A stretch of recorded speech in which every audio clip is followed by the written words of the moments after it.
Welcome back to another episode of A Consumer's Guide to Property Damage. Today we are with Jason Reisman from Eustace Roofing. Jason, thank you for being here. Thank you. Yep. Why don't you tell us a little bit about your roofing company and how you got started? Yeah, so it's a family business. I've been doing it since I was a kid.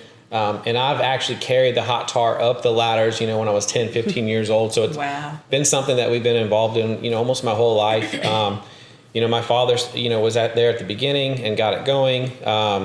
And it was just a privilege to be a part of something like that, to just really good, hard work. And I just always appreciated that. And then I had my time in NASCAR where I learned a lot more about marketing and how that works and brought it to the roofing industry. And it's really been successful because of what I learned in there. And we're just unique because we have all W-2 employees. Yep, so that makes us unique. Different. Very different than the norm in the industry. It is. Mm-hmm. And we've had 140 plus roofers that are all W-2. So we're really prideful in that because we assume the risk, not them. Absolutely. And I commend you for that because obviously there's an expense associated with having employees. And I think a misconception by a lot of contractors in general that it's more expensive to have W-2 employees. But I actually beg to differ. I think it's more expensive to improperly have subcontractors on your team acting as employees. So good for you guys in making that work.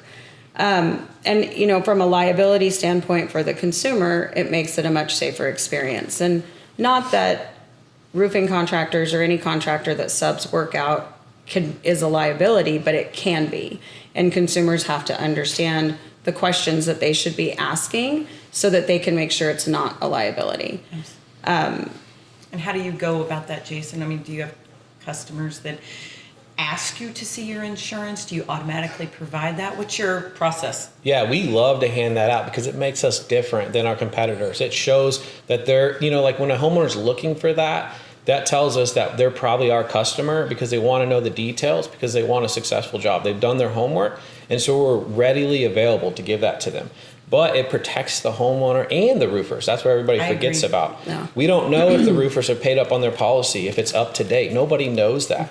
And then also, if they bring a guy on for that day to help out, nobody knows if he's covered. And so when you do a W-2 employees and you do a blanket coverage, everybody's covered. So the homeowner doesn't have to worry about anything. And you can look that stuff up online. There's websites where you can find out the exact coverage that an employer has. Absolutely. That's awesome. So, I think roofing is one of those industries that you either fell into or you grew up in, right? And it's always really interesting when I see people that have been in the industry for a long time and, did grow up in the industry, so to speak. Your kids will have been able to say the same thing. And, seeing all of the transitions and seeing how the industry has evolved, let's talk a little bit about bad contractors. And, it is an industry where the barrier for entry is pretty low. And, trust me, insurer fraud pisses me off. Consumer fraud pisses me off. But there is nothing that makes my blood boil more than contractor fraud or bad contractors. Because I think it affects all of us. It does. It gives every one of us a bad name, and it's a created hurdle that we all have to get over because of one bad player. So what's your experience in? Yeah, so we have a saying at Eustace Roofing is we're here to save homeowners from bad roofers. And I think that really gives everybody passion in what they're doing to do that. And what we know is 70% of roofs fail prematurely. So how do we make a difference in that industry? How do we stop them from ruining our industry that we care about so much? How do we protect the homeowner? And so I think that's a conversation that needs to be had. And we've done really good by having our own employees so that we can, who put this fin in? How did you put it in? And make sure it's done right. Control the quality. Control it, yes. And then also the timing, making sure that you're there on time. You can't do that usually with a subcontracting crew. But I believe that, how do you handle the situation after the job's done? And that's where roofers usually go wrong. They're after the next job. And for us, you're bringing you into our family. It's a protection family. And how good is a warranty? Nobody really knows, right? So you get a 20-year workmanship warranty. Well, what does that mean? What does that mean? There in 20 years. Right. So that's what we run into a lot. We see homeowners with new roofs with problems, and we don't want to see that in our industry. Yeah. I think that brings up another point is, with the roofing industry being so transient and, people coming in or storm chasing, so to speak, and they go to one place, then they go to another place. And, in the event that their roof does fail or has issues, they can't find them, right? And now they're stuck paying another contractor to come out. And my company does a lot of the same thing. And I've somehow become the person that people call in the state of Utah when they've been screwed over by a contractor. And, it's a lot of responsibility, but at the same time, somebody has to do it. Somebody has to help homeowners know, okay, these are your avenues, right? You've got the Consumer Protection Agency that you can call. There's a professional licensing agency that you can call and make a complaint on. I don't want to have to charge you to come out and do this, because I also run a business and I want to stay in business. I want to be here in 20 years, if you were to ever have a problem. But I can help you at least navigate some of the other side of things. And it happens more often, I think, than I'd like to admit, for sure. And some of it, I think, is inexperience, because the barrier of entry is low. Some of it, I think, is the fact that roofers don't always understand what it takes to stay in business. And, the fact that with the insurance proceeds model having been so rampant, and the competition getting a lot more fierce with more people in the industry, it really makes it a lot easier to say, okay, I'll do it for whatever your insurance company pays. I'm not going to supplement. I'm just going to take it and go. And it's like this cash flow thing that they go through. And then before long, the storm's gone or the work's gone and they're gone, because they didn't understand what they were really spending money on. Right. And when you encounter one that has that mentality of, I'll take whatever the insurance, work pays and move on to the next one, I think that's where you really start to encounter roofers that are in it for the wrong reason, right? Yeah. That's my opinion. I feel like you start to encounter roofers that are in it for the wrong reason. They're going to look for the shortcuts. They're going to look for the ways to get the job done faster so that they can move on to the next one. And, sometimes that moving on to the next one means that they're moving on to a different state. And what do you do in that case when, when they're gone and you have a problem? I mean, I'm sure that you get calls. I know I get them in my company. I get them the same. I'm not even in a storm market and I get them, right? Yeah. So same. For me, we don't like storms. I'm probably one of the only roofers that's going to say on camera, we don't like storms because of the damage it does afterwards. And we've got to go and clean that up. And then our homeowners distrust the industry because of that. So we like the steady work when the storm isn't here. We like to take care of our homeowners and have that. So when they come in and then they leave with their warranties, right? So you're stuck. Who came and did your roof? Well, they're not in business anymore. So storms are not something that we like. And then they come in and they can take your employees and try to pay them under the table and start all this other process of stuff that just goes wrong in the industry. So for us, we don't look forward to storms because it doesn't do a good service to the homeowner typically. Yeah, I feel the same. So tell us a little about what you would recommend to a homeowner so they don't get caught up in that trap, right? What questions should they ask when they're, looking at different contractors to do? Yeah, so the number one thing is, are you from this area? Like, is this somewhere that you work? How long have you been here? What's your footprint? Right, what's your footprint? Tell me a little bit about, let's look at your Google reviews. Let's look at your reviews as a company. Do you believe in your team? Like, if you look at us and you look at our social media, it's a huge platform for us. It's a place for you to go if you're not happy as a customer, and we've got to handle that. So are companies doing that? Are they investing in that stuff to show you who they are? And it just adds value to them. But for me, checking on their insurance, making sure that they have insurance. But you need to decide on who the roofer you want to do your job before you ever go through the insurance. Who do you trust? Once you find the insurance or the home or the builder or the roofer that you trust, then I would move on from there. That's the first thing. And trust is an interesting word, right? Because what is it to gain trust? And I think it's being transparent. I think it is the fact that, hey, here is my license. Here are my references. Here are my Google reviews. Here's where you can go to learn more, and not evading different questions that the homeowner has. If you're asking questions and not getting straight answers, or, it feels like, well, that really doesn't matter. I mean, or, you can just go look at the website, or, people that aren't willing to share that information and make it accessible easily for homeowners, to me, that would be a red flag and something that homeowners should really be looking at. I agree. Yeah, so what I always tell homeowners is, find a color that you want, call the roofers up and say, hey, where have you put this color on? I want to go by and see it. and maybe even talk to that homeowner so that you can start to actually see where they've been and what they've done. And that really works really well. We have a whole thing where we can show you the roofs that we put on and the addresses so you can go see it. And I believe like in action is the best time to find out who a roofing company is. When they're on a job site, how clean is the job site? Do they have logos on their trucks? Because typically you don't see that in the industry. Now the sales guy comes, his truck's wrapped, he's professional. You sign the contract and you get something totally different. Absolutely. So go to the job sites, try to learn about that company or be looking around in your neighborhood, because if a company doesn't have their name on their vehicles, then who are they really? Who are they representing? I think that's such a great point. And I think you're right. You don't see that across the industry. The majority of the time you see mismatched trucks. And, I'm not saying everybody has to go out and buy a fleet of trucks Right. to, be considered credible. But at the end of the day, if that's not what you're seeing there, there's a very good chance that same company putting that roof on is doing it for 15 other contractors in the area. So at the end of the day, you do have to kind of ask yourself, how important are you as a customer if they have 15 other companies and all of their customers that you're trying to serve?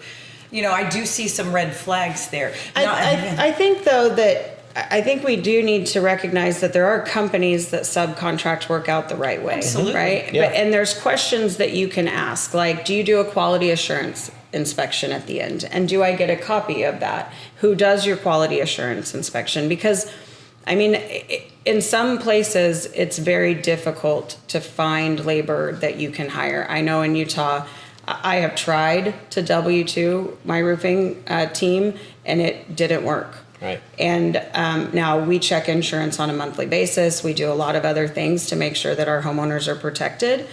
But we have a 40-point inspection that we do at the end of the job, and we make sure that everything is done the right way. And, they get paid as soon as all of the punch list items are completed so that it doesn't drag out, and we can make sure that the roof, the best that we can, doesn't leak, right? And we've talked about that.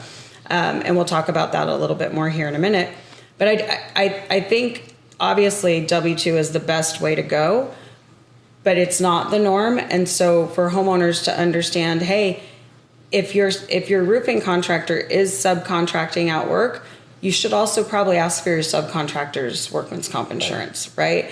And that's important. And there's no reason that you can't ask for that, or request to be an additional insured on that as well. And their state license. Really easy to find. You can go to the state website and make sure that the person that you're working with or the company that you've chosen has a state license. But they should also be able to make that available to you. Those are just two key pieces to me that it makes sense that every roofer out there every restoration professional, regardless of what aspect of it you're in, should be easily willing to give. Right. Yeah. And I think another thing is, how much money does your roofer ask for at the beginning? Right? Right. One of the reasons I'm a big proponent of financing, and I've said this in other episodes, is because it shields consumers. So if your roofing contractor has gone through a vetting process with a bank, they've looked in to see if they're going to go out of business, or if their financial stability is enough that the bank is comfortable lending them the money. Because if the roofer was to run away with the money, the bank goes after them and it makes the consumer whole. And so I think financing is a great option for consumers, just as that added layer of protection. But if you don't want to finance, and that's okay, or you don't, you think it's not the best solution for you, what is a reasonable upfront deposit that a roofing contractor should ask for? Yeah, so what we do is we ask for $500 down. That's it, just to get the job started so that we can continue from there. It's a commitment, and that's it. And then we don't ask to be paid until the job is completed and the checklist is done and the homeowner is happy. Satisfied. That's the key. That's awesome. Yeah. Yeah, we do a 30, 30, 30, 10, which is, 30% is going to pay for the materials. I order the materials. I'm really big on not having supplier accounts so that we don't get into a position like other roofing contractors, because we're not as big, right? And then 30% to pay labor, 30% to pay overhead, and then 10% profit at the end once everything is done, because I do believe homeowners should retain money until the job is 100% complete.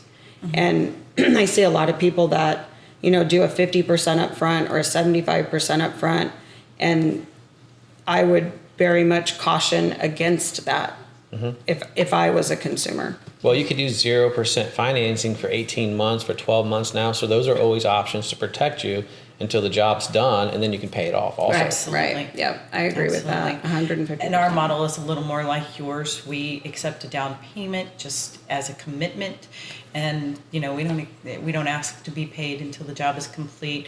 The certificate of completion is signed, the inspection, and we actually give we don't do a 40-point, we do a 30-point inspection, but we actually give ours to them up front before the job starts and says, these are the things that we're going to go over with you at the end. You're going to get a chance to see these now and then see these at the end and make sure that we, met your expectations. Everybody's model is a little bit different, and that's okay. But the key is it all in the best interest of the consumer? Right. That's really where we should all be focused. And I have one key thing on that too, is not my number one thing is, if I was a homeowner, I'd ask this question: what is my problematic areas on the roof? The areas that you're most concerned about as a roofer. Because a roofer, if he's a real roofer, he's going to be able to point those areas out and then walk you through, here's how I'm going to handle those areas. Because just a straight run is pretty typical for a roofer, but where's my highest chance of a leak, and what are you going to do to address that? And then at the end of the job, how did that turn out? I'd like to see some pictures of it, because that's always my main concern. Let's find this problematic area and let's figure out a way to fix this so they're covered for 20, 30 years down the road. They don't even have to worry about it. Absolutely. I couldn't agree more. I think another thing, I don't know about Florida and I'm not sure about Georgia, but a roofer that's not willing to get in your attic, right, and look and check in advance to doesn't even think it's important to do so. To get in your attic, and to check, so that they are literally trying to predict anything that could possibly be unforeseen. I think a lot of homeowners, when they get into a construction project, feel like it's a bait and switch, right? Like you're giving them a contract, and all of a sudden during the project, there's additional work orders or change orders or whatever you want to call that. And as a roofing contractor, some of them you just don't know, right? You get in there and you counted layers, and you got 2 layers of asphalt shingles that you can see, and then all of a sudden you get to a layer of wood shake shingles that you didn't know were there. Or, you went up in the attic and you couldn't see, what the decking substrate looked like, and it appeared to be OSB, and you go and you tear it off and it's not. It's not a solid nailable surface. Or, you didn't realize the OSB is rotted. And so there are things that legitimately do come up. But and homeowners, you have to understand that it's not, you can't see all of the intricacies underneath the roof.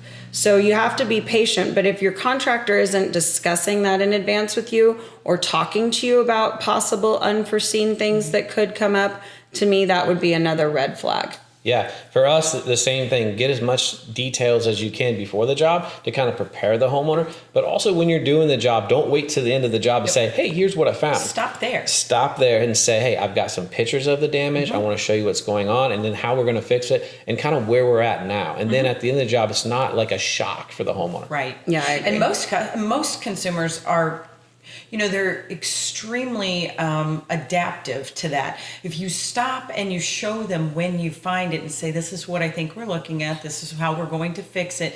I don't think I can say that I've ever had a consumer that said, no, I don't want you to finish the job if you have to do that. People don't do that. They want it done right. They just want to know in advance so they're not shocked at the end. Yeah, I agree with that. And it's about transparency, and it's about trust, right? And having those conversations on the front end. I've had different customers go, well, your price is way more expensive, and look at this estimate. And I'm like, well, they're not accounting for the fact that they have to cut the stucco out and replace the flashing.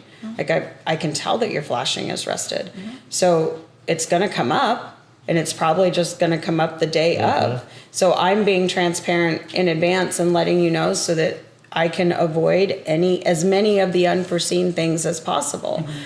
It's your choice. But if they get up there and they don't replace the flashing, your roof is going to leak well before when it should be, the roof's life expiration. Yeah, we see that all the time. We can kind of predict what's going to happen, and you'll get a cheaper price, and then in the end, it's actually higher. So it's the unforeseen items that end up costing you more. That's where that problematic question comes up. What's the problematic areas that you see? Because Jen's going to say, hey, I see this flashing. It's rusted. It's going to need to be replaced. And if the other roofer doesn't see that, there's a red flag right there. We had a customer, must have been winter of 21, like early, like February. And they had chosen a different contractor, and the contractor was cheaper than we were. And they went out and tore off and did not dry in. They left the plywood exposed. And they dried in a few areas, but they didn't complete it. And then it snowed and started raining. And they called the contractor, like, we don't get on a roof in the rain and the snow. And so they called us, and my team was out there, tied off. I mean, it was a 412, so it wasn't really steep, but it was slippery because it was raining and snowing.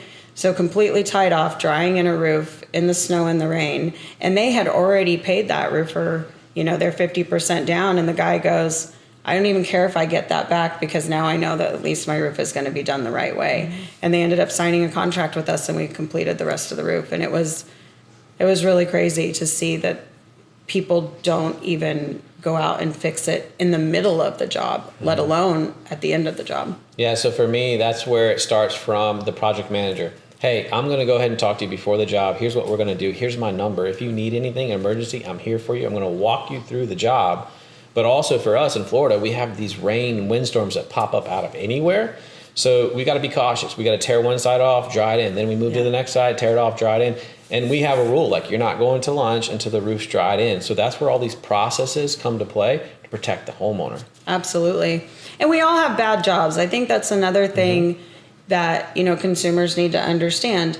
Like, there are challenges that arise that you just don't expect. You don't expect. And, you know, you're trying to navigate, and you're trying to figure things out, and, you know, be patient. And as long as your roofer is communicating with you and is willing to fix it and is going to go, you know, do whatever it takes to make it right, it's not always perfect going into every single job. It, you know, I laugh because there's a lot of people out there that are very structured and want things to go the same way, systematic. And I'm like, you're in the wrong industry. That's right. Because it doesn't always matter how many processes, procedures, what I try to predict, things just go sideways. Whether it's a supplier's truck breaks down and the materials don't get delivered. And, you know, I don't know, do they roof drop here? Yeah, they roof drop. Yeah, see, we roof drop too. So, you know, sometimes you're waiting on that, and you're trying to, you know, make the time go, and or the crew doesn't, you know, in our situation, a crew doesn't show up, or finding another crew. And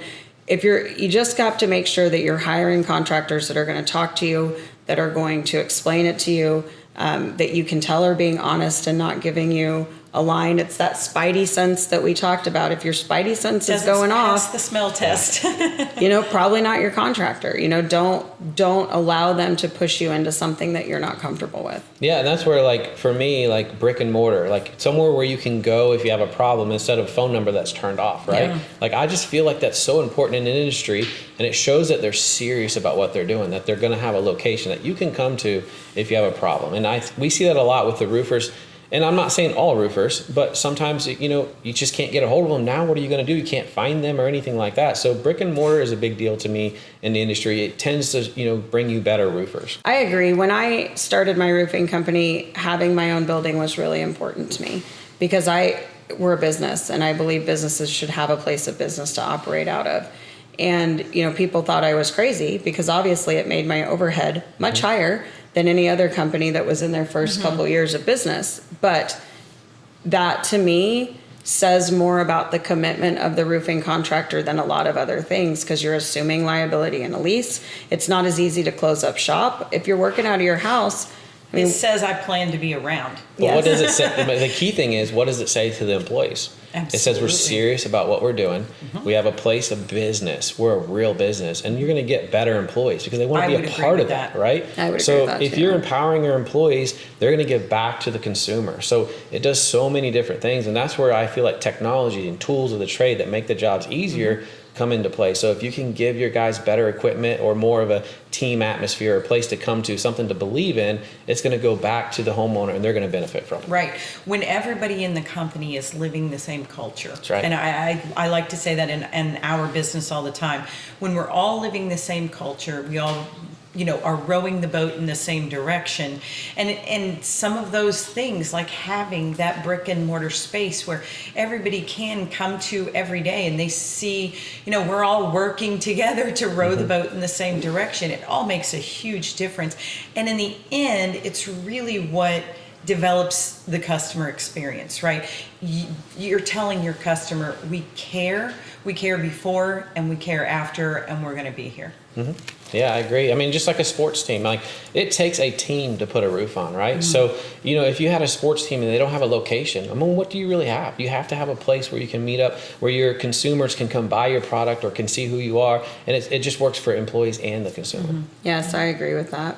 And I also think that, it's important to understand why people are roofing contractors, or any contractor for that matter, that does have a brick and mortar, why their prices are going to be higher. Sure.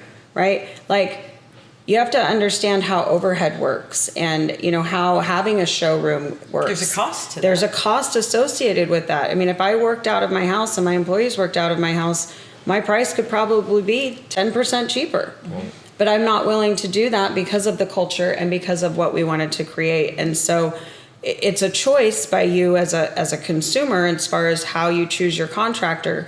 But there is a reason that there are contractors that are more expensive. They're not trying to just make more and more money. They have expenses that other companies don't. Yeah, they a lot of times simply work out of their truck. Yeah, and some of those guys that are cheaper actually have a higher profit margin in the end. It's not always like that. Yeah, it's an interesting concept. Well, I mean, do you have anything else? No. Is there anything else that you want to? Did we miss anything? Is there anything that you felt like you would want consumers to know?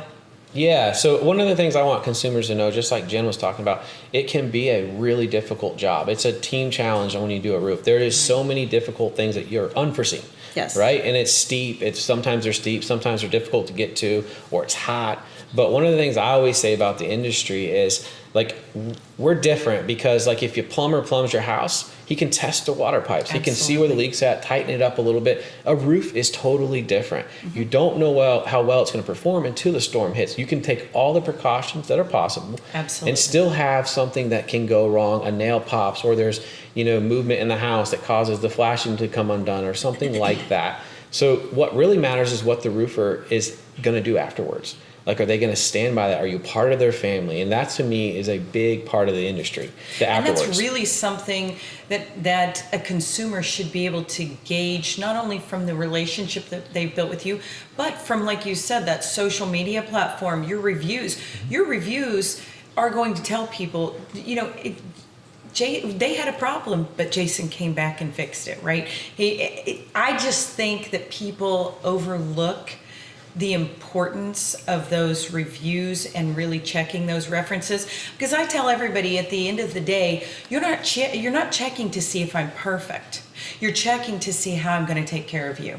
Yeah. I think to piggyback on that, reading the reviews, not just looking if they're 5-star, right? Because you can buy reviews, mm-hmm. and I recently learned this, and it makes me really angry, and I went off on the guy, but they would be generic, right? So looking for people's names in the reviews, looking for the fact that the customer genuinely had that experience with that company, I think is important. Asking for references, mm-hmm. I think is really important. Job site cleanup, I think is really important. I mean, I know that there's companies out there that use a catch-all. Catch-alls are great. I use that. I use a catch-all, because they do have, that netting that helps protect things. I think that there's other things that companies do that they go above and beyond. And it's just important to understand the whole process all the way around. And I love what you said about the response, mm-hmm. because I think the response to the review says so much that is maybe underrated, right? Everybody looks to see what the customer said, but it's just as important as to what your response was. Or did you even take the time to respond? Did you even take the time to respond? And so often you see reviews with no responses, right? Which always is mind-boggling to me, mm-hmm. that someone would not have that opportunity to give that last thank you for choosing us, right? But when what's your process for making sure that you respond when a customer gives you a review? So my thing is, they're still a customer. Like no matter what the complaint is, maybe they're wrong, but they're still a customer. Absolutely. You still have to be professional. When I look up reviews, if I see somebody with a 5.0 with thousands of reviews, I know something's not right. But when I look up a company that has a few bad, reviews, I look at the response. That's going to tell me everything. So if you call in the middle of the night and you have a problem with your roof, and maybe it's not the roof, how are they going to respond? Are they going to be there for you in the end? I think the response says everything to me. I agree. I had a guy recently, and we've got about 50 reviews, and most of them are 5 stars, if not all of them. But I got a 1 star, and I'm like, haven't had any issues, right? And I go and I read it, and he's talking about us taking advantage of his elderly mom, and I'm like calling every one of my employees, and do we have this customer? Like, I don't even know who this is, and I'm responding. I'm like, I am so sorry, but I think you might have the wrong roofing company. And I said, I've looked. If you can give me a call, I'm happy to dive into this more. But everything you're describing doesn't sound like any of the jobs that we have currently or have even done recently. And he ended up calling me and apologizing because they did have the wrong roofing company and took it down. But if you don't pay attention to them and you don't go back and respond and you don't know what's going on, I mean, that could have been really bad. And I think to piggyback off of that, and hopefully you can kind of shed some light if you've had a similar situation. I've only had one bad review ever, and it was a situation where we didn't actually do the work. We simply said, I don't think we're the right fit for you, right? We're just not the right fit for you. What you're looking for out of this project is not something that I feel like is our fit. And the person kind of perceived that as I was saying, we don't want to work for you. And I mean, in a sense, it felt wrong from the beginning what they were asking for. And so how do you handle that, Jason? So sometimes they're just not a fit. Right. I mean, just not your customer, right? Yeah. I mean, it's just the case of it is like sometimes you're just not a fit for each other, and there might be somebody better for you. And I have to recognize that as a professional. I agree. And my job is to make you happy. And if I feel like I can't make you happy, there's got to be someone else maybe out there that can. But my end result is for you to be a happy homeowner. And if I don't think I can get there with you because of whatever the reason is, I don't think we should do business together. Yeah, I agree with you. I think it takes a lot of courage, right? And you have to. It's hard. It is a hard conversation, and it isn't a knock at the homeowner per se, right? I think it could be perceived as rejection, and actually, it's the opposite. It's I respect you enough, and I know my talents, and I know what we can offer, and we're just not going to fulfill on your expectations, and I want you to be happy. We don't want our customers to be unhappy. Yeah, I mean, sometimes a homeowner's asking you to do something that is not going to work. Like if it's a low-pitched roof and they want shingles because everybody else said shingles, it's not supposed but it's not going to have it. But I think there is a fine line of a challenge. Like sometimes you have guys that are very difficult, or a homeowner that might be difficult, but you can make them happy in the end. And here's what happens: you make that guy happy. Say Fred, right? Fred's happy. The whole neighborhood sees you made Fred happy. You're going to do the whole neighborhood now, right? Because everybody probably already knows Fred's hard to make happy. Difficult. Right. But if you know that from the beginning of the job, if you can have your sales representatives telling you that, hey, this guy, it needs this, this, and that. These are his concerns, and you want to take that challenge on, and you have the team to do it, do it. And because you could get so much work out of it. So I think there's a fine line there. I agree. And you just have to depict on what's good for you as a company and the homeowner. I agree. All right. Well, thank you for being with us today, Jason. I appreciate it. I know Crystal appreciates it. Thank you so much. I know our viewers appreciate it, and we will talk to you soon. Perfect.